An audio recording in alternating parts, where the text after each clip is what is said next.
Hello everyone, आज हम start करने वाले हैं BLI 223 organising and managing information, जिसमें हम स्टार्ट करेंगे block 1 library classification, unit 1 basic concept. आइए डिस्कस कर लेते हैं कि हमें कौन कौन से टॉपिक पढ़ने हैं। Meaning of classification, uses of classification, scope of classification, process of classification, nature of classification, knowledge classification, library classification, purpose of classification, uses of classification in a library, limitations of classification. ये कुछ topic थे जो हमें इस video में देखने हैं। इस वीडियो को स्टार्ट करने से पहले आप लोगों से रिक्वेस्ट है, अगर आप इस वीडियो पे न्यू हैं तो प्लीज़ सब्सक्राइब करना ना भूलें, और अगर आपको ये वीडियो पसंद आए तो प्लीज़ लाइक करना ना भूलें। सबसे पहले हम अपना टॉपिक स्टार्ट करते हैं, मीनिंग ऑफ क्लासिफिकेशन। क्लासिफिकेशन होता क्या है वो समझते हैं। Classification is the process of making classes. Classification एक ऐसा प्रोसेस है जिसमें क्लासेस बनाया जाता है। अ क्लास इज अ सेट। एक क्लास जो होता है वो एक सेट होता है, और ग्रुप ऑफ एंटिटीज, या तो एक समूह होता है एंटिटीज का, हैविंग एटलीस्ट वन सिमिलैरिटीज, जिसके अंदर कम से कम एक सिमिलैरिटी होती है, या तो हम कह सकते हैं कॉमनैलिटी होती है। ठीक है, this similarity is called characteristics. इस सिमिलैरिटी को हम क्या बोलते हैं? कैरेक्टरिस्टिक्स कहते हैं। इसको एग्जाम्पल देके समझाना चाहूँगी।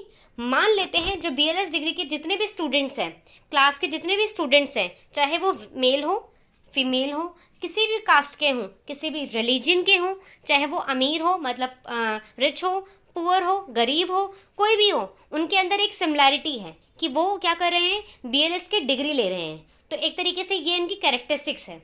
ओके, नेक्स्ट पॉइंट देखते हैं। इन अदर वर्ड्स, दूसरे शब्दों में कह सकते हैं, classification is the process of grouping similar. एक तरीके से क्लासिफिकेशन एक ऐसा प्रोसेस है जिसमें एक जैसे चीज़ों को समूह बनाया जाता है, और लाइक एंटिटीज, एक जैसे मिलते जुलते चीज़ों को हम क्या करते हैं? ग्रुप बनाते हैं। ठीक है, उसे हम क्या बोलते हैं? क्लासिफिकेशन कहते हैं। नेक्स्ट पॉइंट देखते हैं। There can be no grouping without division. बिना डिविजन के हम ग्रुपिंग नहीं कर सकते हैं। देयरफॉर, इसलिए हम कह सकते हैं ग्रुपिंग का मतलब डिवीजन होता है। ठीक है, नेक्स्ट पॉइंट देखते हैं। Grouping and divisions are two sides of the same coin. कहने का मतलब है कि एक कॉइन के, एक सेम कॉइन के जो दो पहलू होते हैं, ग्रुपिंग और डिवीजन। नेक्स्ट पॉइंट देखते हैं। Grouping and divisions is the basic process of classification. जो ग्रुपिंग होता है और डिवीजन होता है, एक बेसिक प्रोसेस है क्लासिफिकेशन का। नेक्स्ट टॉपिक देखते हैं, यूजेस ऑफ क्लासिफिकेशन। क्लासिफिकेशन के क्या यूजेस होते हैं वो देखते हैं। उसका पहला point, classification is a mental act and logical process of association and relation. It goes on every movement of life, knowingly और अननोइंगली, डेलिबरेटली और अनकॉन्शियसली। इस पैराग्राफ का मतलब ये है कि क्लासिफिकेशन एक मेंटल एक्ट होता है। ठीक है, इसे हम हर एक मूवमेंट के लाइफ में करते हैं। हाँ, चाहे हमें नोइंगली कर सकें या अननोइंगली। ठीक है, या हम डेलिबरेटली प्लानिंग के साथ करें या अनकॉन्शियसली करें। इसको एक एग्जांपल के थ्रू समझाना चाहूँगी। फॉर एग्जांपल, एक फ्रूट सेलर है जो फ्रूट्स को कैटेगरी में शॉर्ट कर रहा है। ठीक है, मतलब कि ऑरेंजेस को अलग रखेगा, एप्पल को अलग रखेगा, ग्रेप्स को अलग रखेगा, ऐसे अलग अलग फ्रूट्स को अलग अलग रखेगा। ठीक है, अगर हम मान लेते हैं, अब उसके अंदर भी अगर हम एप्पल की बात करें तो वो ग्रीन एप्पल को अलग रखेगा। ठीक है, गोल्डन एप्पल्स को अलग रखेगा, कश्मीरी एप्पल्स को अलग रखेगा, तो उसकी भी फर्दर क्लासिफिकेशन करी जाती है। तो ये हमारा था क्लासिफिकेशन का यूज, किस तरीके से हम करते हैं, क्लासिफिकेशन कैसे की जाती है, ये हर जगह होती है। अब हम नेक्स्ट टॉपिक देखते हैं, स्कोप ऑफ क्लासिफिकेशन। क्लासिफिकेशन के क्या क्या स्कोप होते हैं, कहाँ कहाँ अप्लाई होता है, उसको देखते हैं। It is universal constant. It is apply everywhere. ये हर जगह लागू होता है। Classification can be done of all the object, entities, actions, thought and concept. Classification हो सकता है सभी ऑब्जेक्ट्स का, एंटिटीज़ का, एक्शंस का हो सकता है, सारे थॉट्स का कर सकते हैं और कॉन्सेप्ट्स का कर सकते हैं। We can classify people, countries, state, language etcetera. हम जो क्लासीफाई कर सकते हैं, पीपल को क्लासीफाई कर सकते हैं, कंट्री को क्लासीफाई कर सकते हैं, स्टेट को कर सकते हैं, लैंग्वेज को कर सकते हैं। तो कहने का मतलब ये है बेसिकली कि जो क्लासिफिकेशन होता है वो हर जगह अप्लाई होता है। हर जगह हम अप्लाई कर सकते हैं, किसी भी थॉट में कर सकते हैं। ठीक है, किसी भी एक्शंस को कर सकते हैं। अगर हम चाहें तो किसी भी पीपल को क्लासीफाई कर सकते हैं, कंट्री को क्लासीफाई कर सकते हैं। तो ये हो गया हमारा क्लासिफिकेशन का स्कोप। नेक्स्ट टॉपिक देखते हैं, प्रोसेस ऑफ क्लासिफिकेशन। क्लासिफिकेशन के क्या प्रोसेस होते हैं। पहला पॉइंट देखते हैं, classification is the process of correlation. Classification एक प्रोसेस है कोरिलेशन का। अब कोरिलेशन क्या होता है वो देखते हैं। Correlation means all members of groups are related to one another by some similarity. Correlation का मतलब होता है एक ग्रुप के अंदर जितने भी मेंबर्स होते हैं वो एक दूसरे से रिलेटेड करते हैं किसी ना किसी सिमिलैरिटी से, ठीक है। It is a way of thinking systematically and purposefully. ये एक तरीका है सोचने का, सिस्टमैटिकली तरीके से सोचने का और एक पर्पस पे सोचने का, ठीक है। It is aids to memory and reasoning power. ये हमें मदद करती है हमारी मेमोरी में और रीजनिंग पावर को बढ़ाने में। Nothing can be identified without classification. किसी भी चीज़ को बिना क्लासिफिकेशन के आइडेंटिफाई नहीं किया जा सकता है। इट मीन्स, ये इसका मतलब ये है कि टू डिफाइन एन एंटिटी, किसी भी चीज़ को डिफाइन करने के लिए, एंटिटी को डिफाइन करने के लिए we need to classified it first. हमें सबसे पहले उसको क्लासिफाई करना। अब एक कोड देखते हैं क्या लिखा हुआ है। Sharpness in thinking, clarity in expression, exactness in communication ultimately depend on classification. ये लाइन किसने कही थी? रंगनाथन जी ने कही थी। नेक्स्ट पॉइंट देखते हैं, a group is divided on the basis of some common characteristics. एक ग्रुप को डिवाइड किया जाता है किसके बेसिस पे? सम कॉमन कैरेक्टरिस्टिक्स के बेसिस पे उसको डिवाइड किया जाता है, बांटा जाता है। A characteristics is an attribute, एक क्वालिटी होती है, एक characteristics to divide group into smaller groups. कहने का मतलब होता है एक तरीके की खूबियों में उसको बांटा जाता है, उसकी सिमिलैरिटीज़ में, उसकी जैसे मिलते जुलते चीज़ को उसमें बांटा जाता है।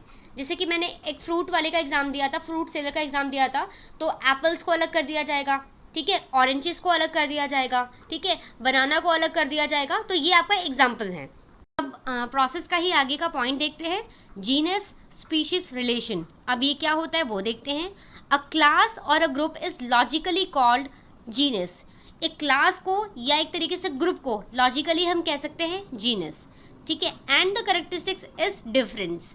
जो कैरेक्टरिस्टिक्स होता है वो डिफरेंस होता है। वी एड टुगेदर, अगर हम दोनों को मिला देंगे तो हमारे पास क्या आ जाएगा? हमें मिलेगा स्पीशीज, ठीक है। तो इसका फॉर्मूला बन जाएगा हमारा genus plus difference is equal to species. Example लेते हैं, जैसे कि हम मान लेते हैं जीनस का एग्जाम्पल हो गया टेबल एंड डिफरेंस का एग्जाम्पल हो गया मटेरियल। तो हमारी स्पीसीज क्या क्या बन सकती है?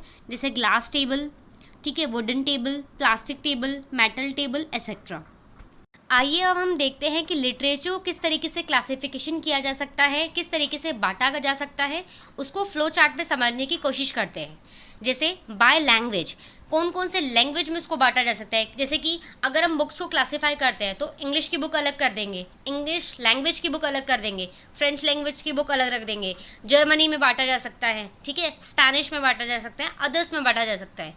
अगर बाय फॉर्म की बात करूँ तो पोइट्रीज की बुक अलग कर देंगे, जितनी भी ड्रामा की जो बुक है उसकी अलग कर देंगे, फिक्शंस की बुक अलग कर देंगे, एसेस की बुक अलग कर देंगे एंड अदर्स में कर सकते हैं। अगर मैं स्पीसीज की बात करूं तो लिरिकल्स की अलग कर सकते हैं, बैलेड्स की अलग कर सकते हैं, एपिक्स की बुक अलग कर सकते हैं और उसको बांटा जा सकता है फॉर्म्स में, सॉरी अदर्स में, ठीक है। अगर मैं पीरियड की बात करूं, बाय पीरियड में कैसे उसको डिवाइड किया जा सकता है तो एंशियंट, मिडेवल एंड मॉडर्न में बांटा जा सकता है। ओके, नेक्स्ट पॉइंट देखते हैं। We proceed from broader to narrower classes by applying respectively. कहने का मतलब है कि हम ब्रॉडर से नैरोअर क्लासेस तक जाते हैं, ठीक है। किस चीज़ को अप्लाई करने के बाद? इस कैरेक्टरिस्टिक्स को अप्लाई करने के बाद, मतलब कि बाय फॉर्म्स में हमने जो भी देखा, languages, forms, species and period को अप्लाई करने के बाद। नेक्स्ट पॉइंट देखते हैं, टू क्लासीफाई एन एंटिटी। किसी भी एंटिटी को क्लासीफाई करने के लिए we must have some knowledge of it. हमें ज़रूरी है उसकी नॉलेज होना, उसके बारे में पता होना ज़रूरी है। नेक्स्ट टॉपिक देखते हैं, नेचर ऑफ क्लासिफिकेशन। क्लासिफिकेशन का नेचर क्या है? पहला पॉइंट देखते हैं, classifications are not permanent. Classification permanent नहीं होता है। Classifications are not real even. Classification real भी नहीं होता है। No classification exist in nature. Classification nature में ही एग्जिस्ट नहीं होता है। All classification are man made and made for some purpose. Classification man made होता है और किसी न किसी पर्पस के थ्रू बनाया जाता है। नेक्स्ट टॉपिक देखते हैं, नॉलेज क्लासिफिकेशन। नॉलेज क्लासिफिकेशन क्या होता है उसको समझते हैं। उसका पहला पॉइंट देखते हैं, classification can be of any object, phenomena, concept और एक्ट। क्लासिफिकेशन किया जा सकता है किसी भी ऑब्जेक्ट का, फिनोमिना का, किसी भी कॉन्सेप्ट का या किसी भी एक्ट का। Classification and categorisation of knowledge per se is called knowledge classification. Classification करना या नॉलेज का कैटेगराइजेशन करना अपने आप में ही, पर से मतलब अपने आप में ही, इसको हम क्या बोलते हैं? नॉलेज क्लासिफिकेशन कहते हैं। ठीक है, अब हम इसका नेक्स्ट पॉइंट देखते हैं। From time to time, philosophers, scientists, educationists, and the like have formally categorized entire known knowledge to outline its boundary and the show structure of knowledge. For example, Hindu Vedas divided knowledge into 4 categories in the order dharma, arth, काम and मोक्ष। कहने का मतलब है कि time to time जितने भी philosophers हैं, साइंटिस्ट हैं, एजुकेशनिस्ट हैं, उन्होंने क्या करा है? नॉलेज को कैटेगराइज किया गया है, बांटा है। ठीक है, एक एग्जाम्पल के तौर पे समझते हैं, जैसे कि हिंदू वेदास को हमने डिवाइड किया गया है 4 भागों में। कौन कौन से? धर्म, अर्थ, काम और मोक्ष में। अब हम ना नेक्स्ट टॉपिक देखते हैं, लाइब्रेरी क्लासिफिकेशन।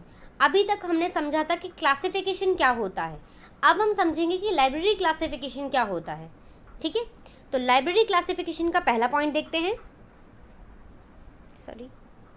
हाँ, arrangement of books and other reading materials of a library in a way useful to users.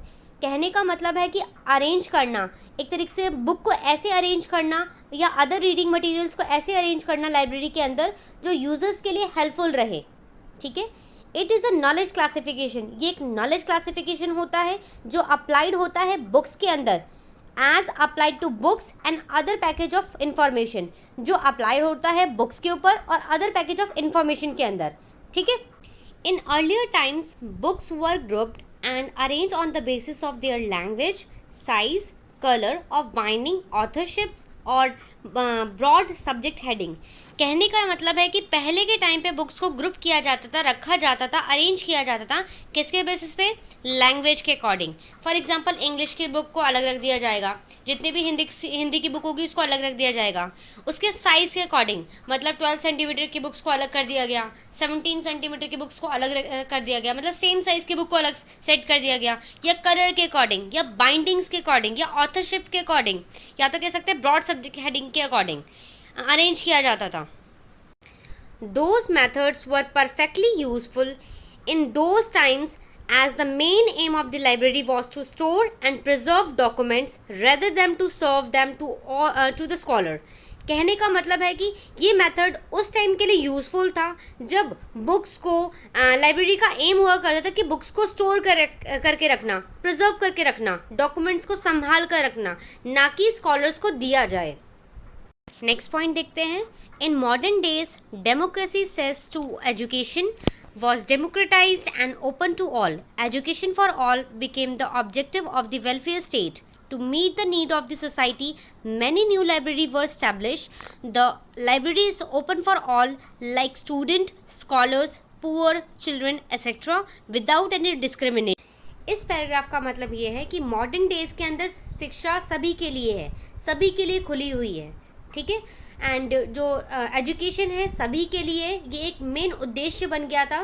ठीक है, इस नीड को पूरा करने के लिए सोसाइटी में काफ़ी सारी लाइब्रेरीज को स्टैब्लिश किया गया है और सभी के लिए खुली हुई है लाइब्रेरी, चाहे वो स्टूडेंट हो, चाहे वो स्कॉलर्स हो, पुअर हो, एक तरीके से चिल्ड्रन हो, सभी के लिए वो खुली हुई है बिना भेदभाव के। अब हम इसका नेक्स्ट पॉइंट देखते हैं। Further to maximise their use of the books were placed in free stack and users were allowed to open and direct access to the books. कहने का मतलब है ज़्यादा से ज़्यादा बुक्स का इस्तेमाल हो, इसीलिए बुक्स को फ्री स्टैक में रख दिया गया और यूज़र्स को परमिशन थी कि वो ओपनली डायरेक्टली वो जाके वो बुक्स पढ़ सकते हैं, निकाल के पढ़ सकते हैं, रीड कर सकते हैं, क्योंकि वो ओपनली रखी गई थी फ्री स्टैक्स के अंदर। ठीक है, that open access policy required new, जो ये ओपन एक्सेस, ये जो न्यू पॉलिसी लाई गई थी, ओपन एक्सेस पॉलिसी थी, उसमें न्यू और बेटर अरेंजमेंट चाहिए थी बुक्स के लिए, अच्छे तरीके से रखी हुई हो। फॉर दी ब्राउजर्स, अब ये ब्राउजर्स होता क्या है वो देखते हैं। अगर हम लाइब्रेरी के अंदर चाहते हैं जाएंगे तो हम देखते हैं कि कौन सी बुक चाहिए, तो उसकी अरेंजमेंट सही तरीके से होनी चाहिए। तो ब्राउजर्स एक तरीके से देखना कि आपको कौन सी बुक चाहिए। नेक्स्ट पॉइंट देखते हैं। Then Melvil David design his decimal classification which divided knowledge by academic disciplines of study and decimal notations to denote subject. इसके बाद जो मेलविल डेवे ने डिज़ाइन किया अपना एक डेसिमल क्लासिफिकेशन जो डिवाइड करती थी नॉलेज को, ठीक है, एकेडमिक डिसिप्लिन में, ठीक है, और उसमें नोटेशंस का इस्तेमाल होता है।